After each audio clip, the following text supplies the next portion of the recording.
Hello and welcome to Are We There Yet? The podcast looking at the innovations emerging from the workshops, labs and secret test tracks at Hyundai. If you like your technology eye-opening, you're in the right place. In previous episodes, we've heard about flying cars and electric racing cars powered by technology used in the space shuttle. And now we're looking at how this technology is making its way into the vehicles we're all driving and into our lives. I'm Suzi Perry, and this podcast comes to you from Hyundai Motor Europe. This edition is about being a visionary. We're going to try and reimagine what a car can be.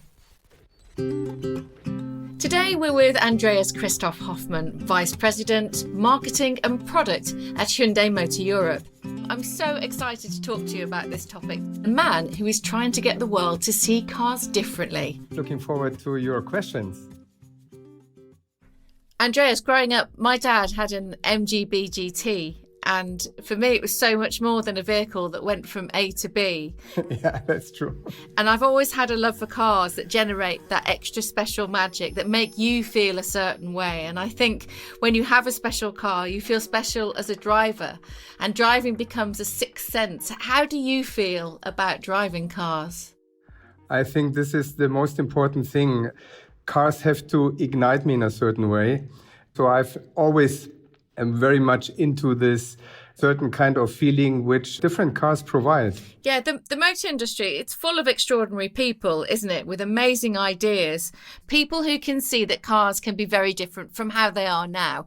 Is that part of the attraction for you? Yeah, absolutely. So I believe it never has been as interesting and challenging than these days. And I believe the potentials for even traditional companies or manufacturers to expand into different directions and areas are really huge. It means as well that you have to adapt as a company, be brave, and as well in a certain way willing to experiment, to invest into future technologies, for example. Yeah, it's incredible, isn't it? The technologies that are changing. You've worked with a lot of high-end brands in your career, Mercedes, BMW, Audi, Smart. You must have worked with some fascinating people. Do you feel as though within the car industry, the passion that you've seen along the way throughout the years of different designers, do you see that coming through with new designers? From the designer's point of view, I couldn't see so much change in regards of their passion.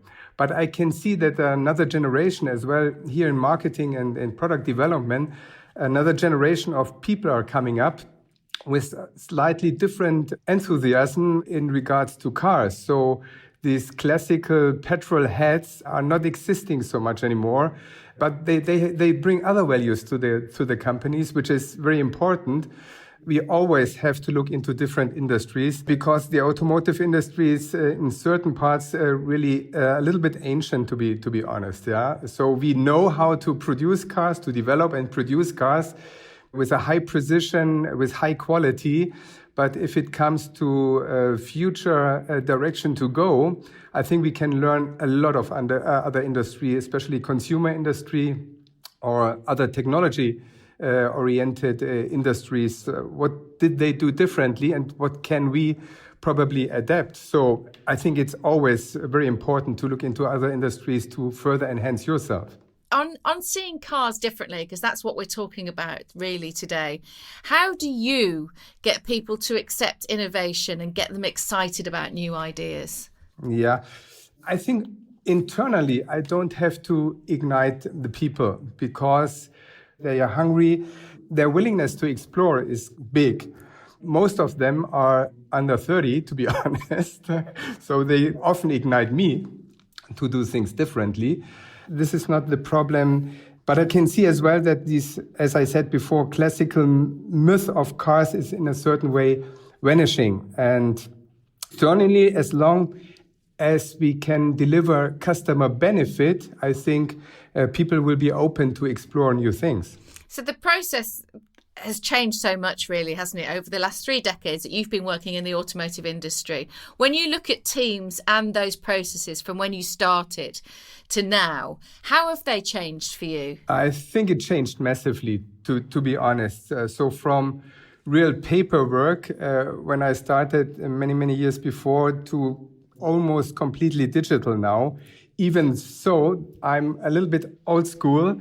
That means I like to scribble things with my pen, for example. And I believe there are today more angles to look on the tasks to be fulfilled, more information available, much more speed. You have to adapt quickly, but as well some negative points, to be honest. Sometimes, especially if we are just talking about the classical car as a product, a little bit less dedication to the product and to the detail, and really talking about how, for example, exhaust pipe should look like. So it's very much financially driven as well. And sometimes the emotion, you really have to fight for having the emotion realized. Yeah, okay. So what's at the core then of what you want to achieve with Hyundai? Yeah, first of all, to raise further awareness for this company in Europe. And my targets are to really create a crisp brand image and establish this, not necessarily becoming a loved brand, but a beloved brand with a certain purpose. So people should recognize if they hear or see a Hyundai, that they have what kind of image they have in mind, what really makes the difference to other manufacturers, especially very important in this very crowded mainstream segment, you can imagine. It's a little bit different with premium segments. And of course, last but not least, I'd like to transfer our vision, which is progress for humanity. Okay, so you've worked a lot in the premium segment. So when you were working in the past, how did you look at Hyundai and how do you look at it now? Is it differently? Yeah, absolutely. Absolutely. To be honest, when I work for premium manufacturers, they sometimes don't have the mainstream manufacturers on their radar. Yeah. But what really ignited me was that, first of all, it's still a very young company, a little bit more than 50 years old.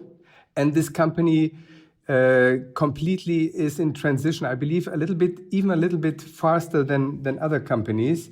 So we have already, in a certain way, transitioned from value for money brand to one that is renowned for being innovative, which is a great effort during the last years, I have to say. And as well, the improvement, for example, in quality perception and customer satisfaction over the last decades has been enormously. What really encouraged me to join this company is, of course, that mainstream is you have to adapt much quicker. You have a much tougher price positioning to defend. And brand doesn't play such a big role, but yeah, it's a totally different approach and a totally daily different work if you compare it premium in comparison to what we are here at Hyundai today.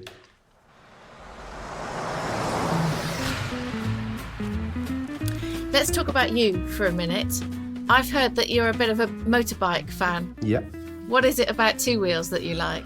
Of course, it's this certain kind of freedom. Yeah, to be so close into contact with the nature, even a convertible cannot give this feeling to you. Yeah, it is a different feeling, isn't it? What was your first car that you owned? My first car was an Audi Coupe. My mother shared with me. It was the soft version of the very well-known Audi Quattro. But of course, for me as a young boy, it was amazing to drive a car like this, even so it hasn't had a lot of horsepower. It looks good though. That's an amazing first car to have, isn't it? Absolutely. What about your favourite movie car? You're not allowed to have James Bond. Wouldn't come into my mind, to be honest. No, I believe it's really Steve McQueen and the Ford Mustang GT in Bullet. With I believe the longest car chase. Yeah. I think he's just the right driver for this car. Still one of the greatest car chases of all time in San Francisco, isn't it? Absolutely. What about your dream car? What would that be? Of course, it's Ioniq 5, but it's the Porsche 911, to be honest. It's for me still this sports car. I'm completely not in Ferrari, to be honest. Never touched me, but Porsche 911 and the history especially, and how to transform this original concept into even today's surrounding really makes me wonder. It's a timeless shape, actually, Yes. isn't it? The fact that it still works now is pretty incredible, and a great driving car. Your favourite sound that a car makes? Yeah, I'm split, to be honest. I drive an Ionic at this stage, and I love this relaxed driving atmosphere, and the low sound really attracts me a lot. But on the other side, it's a V8 or V6 engine as well. Yeah. So the good thing with electric cars is that you can much more relax than with combustion driven. And this is what I very much like. I like both. Depends very much on the purpose. Two very different experiences, aren't Yeah. they? And do you listen to music when you drive? Do you have a favourite track that you might listen to in the car? Not a favorite track, but to be honest, the good thing driving a car, it's the last resort for mankind, so to say. So I'm a big fan of hard and heavy rock music. So I listen to every kind of even heavy metal in my car. It's very much depending on where I have to go and what the final mood should be. Seems like a juxtaposition for me in an Ionic, but I like it. I like the way that we have this kind of silence and this hard rock music playing in the car. It's good.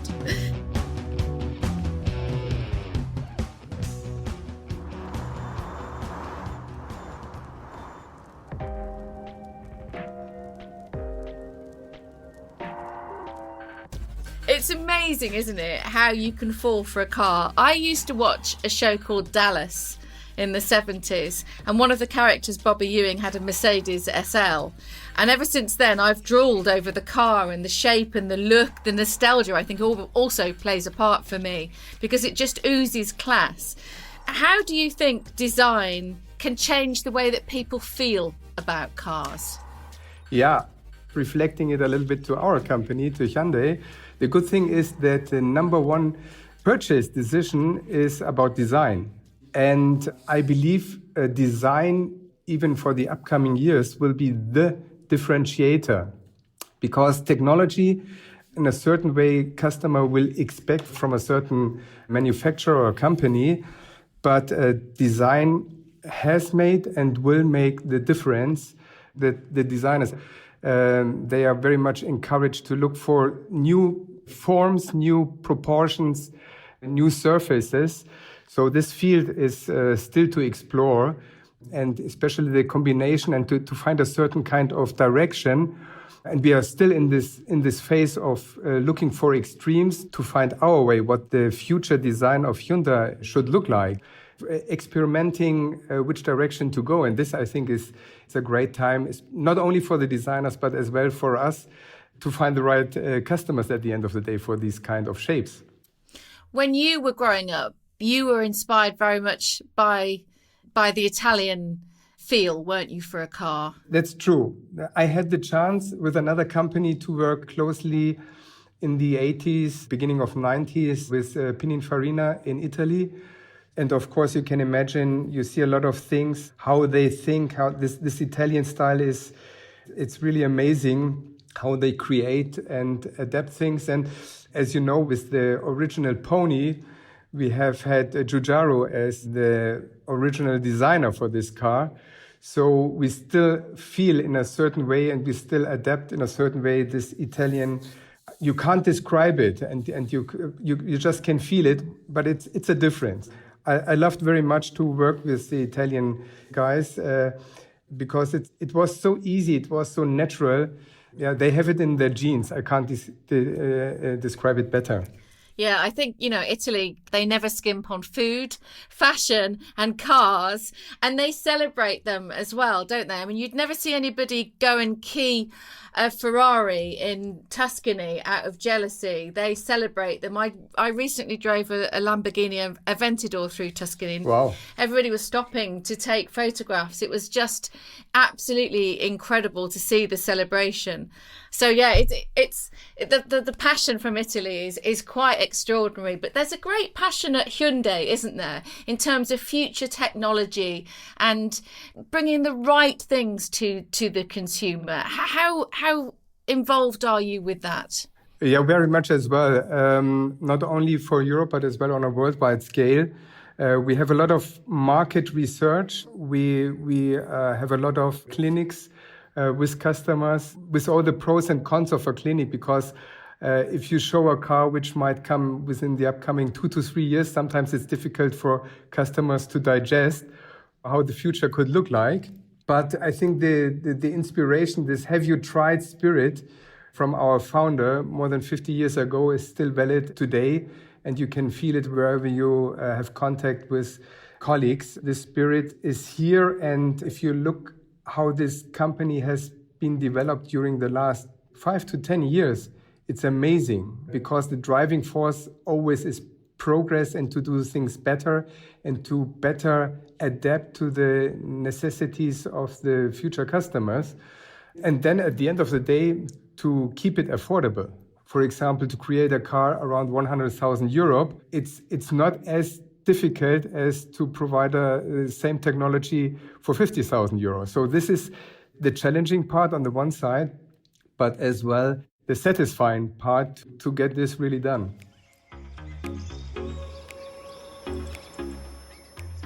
This podcast is all about the extraordinary ideas that are coming out of car workshops and changing our lives. And technology is really at the heart of it, being simple or a complex transition. So something we now take for granted, for example, is Bluetooth technology, allowing us to seamlessly link our lives from the house or office effortlessly into our cars. Remember when we couldn't talk on the phone in the car, for example? And I feel like this connectivity has been a huge step in integrating communication to the car, and now of course it's ubiquitous. Jump on a couple of decades and the complexion of the automotive world has changed enormously. Let's talk EGMP, a hugely exciting concept for Hyundai. Electric Global Modular Platform, which, am I right, Andreas, in thinking that this is the base platform for a new range of vehicles, and it's quite an extraordinary looking thing. Just tell us a little bit about EGMP. Yeah, EGMP for us, it's really a human-centered approach and will bring us really in a new era of electrification. So that's why we are very, very happy to introduce our first car on this new platform. EGMP will revolutionize customer experience in a certain way. This is our target, of course.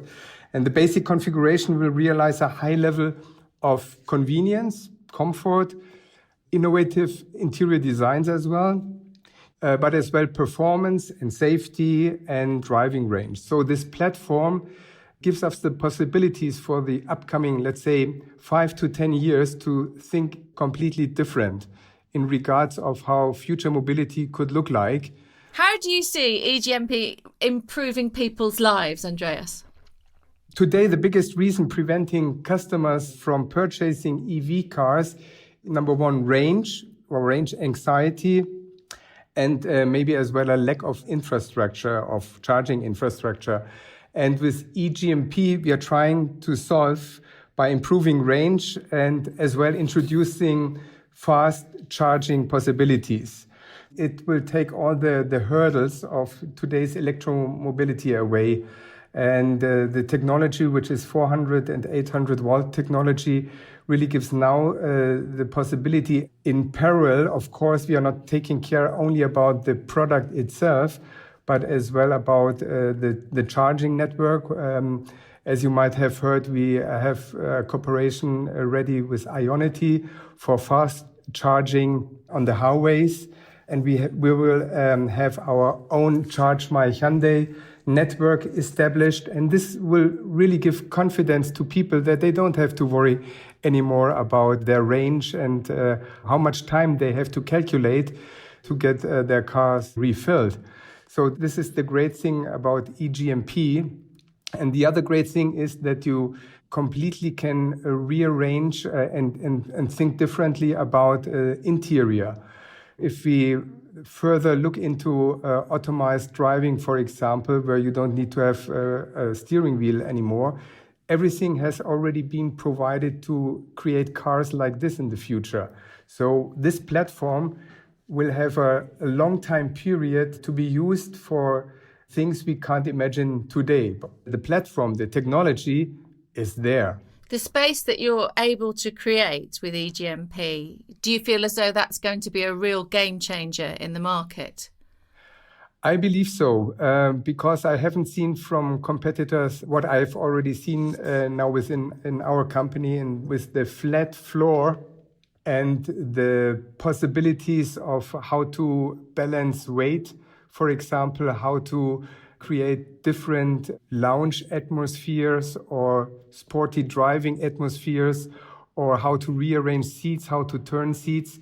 That's something new. I haven't seen only in concept cars at this stage, but we are ready for it. And it seems as though with this, talking about the way that we see cars differently, your car will be able to become your portable office, or even if you go camping, everything's going to be different because of V2L. Andreas, before, to charge something in your car, you would use the cigarette lighter and you get a tiny bit of charge for your phone, or, it was always awkward. But V2L, that's going to completely change the way that we use the car in terms of charging, isn't it? Yes, exactly. So V2L, vehicle to load, transforms your car into a power station. Let's say it like this. So you can plug in a lot of things you couldn't plug in before because you only had this 12-volt cigarette lighter. And this puts the car into another dimension, into another possibilities for people exploring nature, for example, or having long trips better prepared. And the vehicle, even if you use it as an office, will offer with vehicle to load a lot more possibilities than you can imagine today.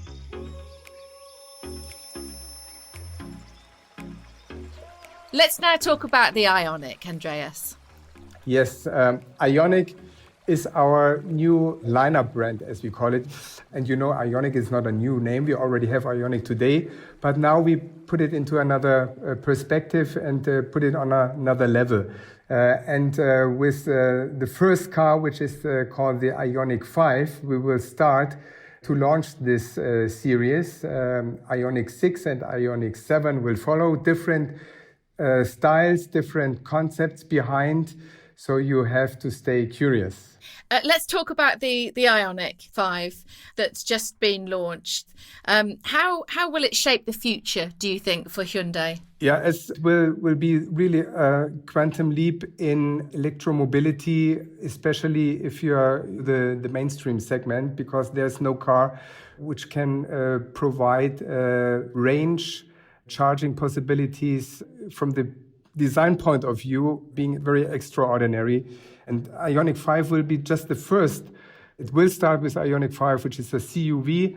And then the following year, we will have Ioniq 6, which the public already has recognized as concept prophecy. Then we will, 2 years later from now, we will have Ioniq 7, which will be a big SUV, all on the same platform, all with very different shapes, all with very different usability and purposes. And this is the challenging thing on the one side, but it's the good thing that we have now a new platform which really brings electromobility, not only for us, but for the industry on another level, as well affordable for the customer. Sometimes when I'm driving, I suddenly notice a feature which is absolutely essential, but I've never really thought about it. Like the rear view car mirror or an indicator, and you think that they're always there on cars. You can't imagine a car without them. But of course, these things are timeless innovations, and that's all a very long time ago now. But you can imagine in a few years' time that people will say, yeah, well, of course, cars should have had solar roofs, for example. Absolutely. Solar roof, I believe, will be the new normal if you look into the upcoming 5 years. And we are happy to introduce it with the first generation of EGMP, which is Ioniq 5. It seems now as though when you're looking at a car, every single part of that car needs to be doing its own job. It's not just there for decoration. Is that the case? That's true.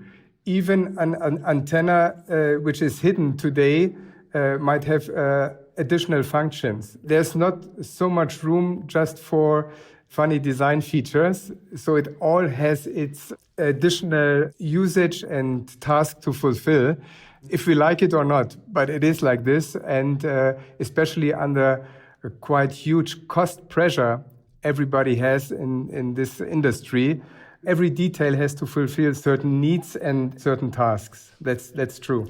And you mentioned earlier two of the biggest problems for people are the charging anxiety, which seems to be solved with the Ionic because you can charge in minutes, and also the network of charging where you'll be able to charge your car. Do you feel as though those problems are now solved with the Ionic, or is there more to go?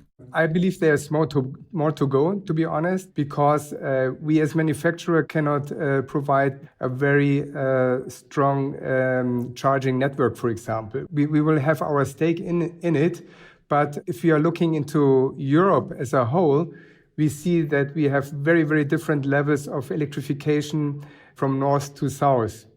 Very advanced, for example, in Norway or in the Netherlands, not as advanced, for example, in Sicily. So we will support to further quickly develop the network, but we can't do it our own, to be honest. So I believe that on a cooperation level, we can quickly ramp up, but I believe it's only possible to get the problem solved if corporations might come up and if governments invest much more than they invest today.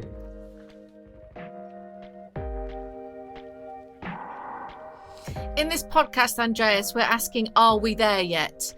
You're asking people to see their cars in a different way. Do you think that's happening? I think it's just the beginning of a long travel. Of course, the car industry is more than 150 years old. But in comparison, what happened, for example, during the last 2, 3, 4, or 5 years, it's just the beginning, the beginning of a big adventure. And especially the car industry has to work on so many different topics to become future-proof that we are far away to have reached certain targets, to be honest. We are not yet there. Andreas-Christoph Hofmann, thank you so much for joining us. It's been a pleasure talking to you, and what a fascinating road you are travelling currently. Thank you. Yeah, thank you very much, Suzi. If you're interested in finding out more about the vision for mobility solutions at Hyundai, visit Hyundai.com. Next episode is going to make you smile. Quite literally. We're going to be looking at cars which make us happier, with colours, shapes and ideas that change our mood and are revolutionising car design. And don't forget to subscribe to the Are We There Yet podcast from your usual podcast provider. It means, of course, that you won't miss an episode. Thanks so much for listening. Goodbye.